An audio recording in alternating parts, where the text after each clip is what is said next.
Roland-Garros, le rendez-vous incontournable du tennis mondial. Mais Roland-Garros, c'est aussi un véritable laboratoire pour France Télévisions, avec chaque année des innovations numériques qui permettent une diffusion de l'ensemble des rencontres sur tous les supports, avec cette année des nouveautés.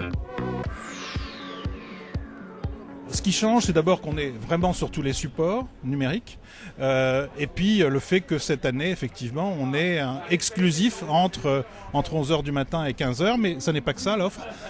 C'est aussi des infos en temps réel, un live permanent produit par la rédaction de France TV Sport qui se trouve ici sur place.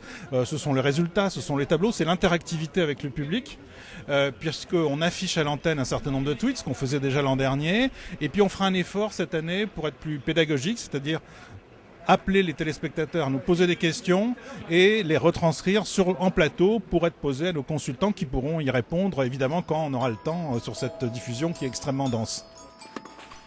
Depuis 2004, Roland-Garros a été, pour France Télévisions, l'occasion d'avancées majeures, avec par exemple la diffusion en HD dès 2006 sur la TNT, le satellite et Internet. En 2014, France Télévisions n'échappe pas à cet objectif d'être toujours à l'avant-garde de l'innovation et renouvelle ses performances avec la 4K.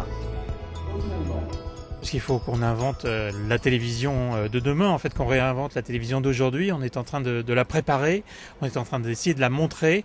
C'est la première fois que nous sommes en mesure de proposer une diffusion en 4K par satellite, par TNT, par IP du tournoi.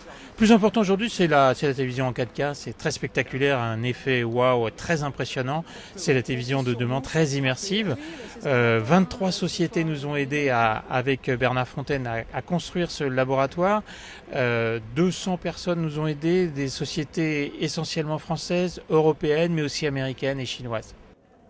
Et c'est au RG Lab qu'a été présentée la 4K, cette ultra haute définition 4 fois plus rapide que la HD actuelle, l'une des innovations phares du Cru 2014. Et pour la première fois au monde, la diffusion en 4K devient réalité.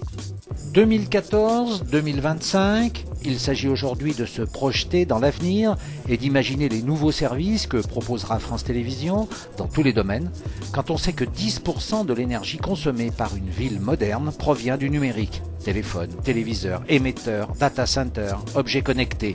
En réalité, la ville connectée. Aujourd'hui, les experts de l'énergie sont à nos côtés pour sensibiliser nos visiteurs à la consommation énergétique occasionnée par le numérique. Il y a par exemple également des nouvelles formes de télécommunication. Les ingénieurs d'Orange et d'Alcatel sont là pour nous expliquer comment vont fonctionner les cités numériques dans quelques temps. Des travaux de recherche qui étaient des travaux de recherche présentés ici même il y a quelques mois. Aujourd'hui, ça va être des réalités industrielles. Le Li-Fi, la transmission numérique par de la lumière. Les téléviseurs sont connectés par ce Li-Fi, c'est une réalité. L'automobile aujourd'hui est présente sur ce stand avec la direction de l'innovation du groupe PSA. Et avec eux, nous présentons un peu l'avenir vu par PSA, mais aussi vu par France Télévisions d'une voiture que l'on ne conduira plus. On ne la conduira plus, elle vous emmènera directement sur votre lieu de destination et là vous aurez tout le loisir bien sûr de faire de l'internet ou de regarder la télévision. Et avant de quitter Roland-Garros, petite visite en exclusivité. Pour mon espace TV, je vous emmène dans un endroit ultra secret, c'est l'endroit d'où partent toutes les liaisons, notamment celles de la 4K, elles sont juste ici, juste en bas. Dans ce lieu protégé mais plutôt étroit, la totalité des infrastructures techniques de télécommunications qui relient France Télévisions à la Terre entière, connectant ainsi plus de 150 pays. Mais chut, Roland-Garros, c'est avant tout du tennis. Eh oui, c'est fait! Novak Djokovic qualifié pour les demi-finales du tournoi de Roland-Garros.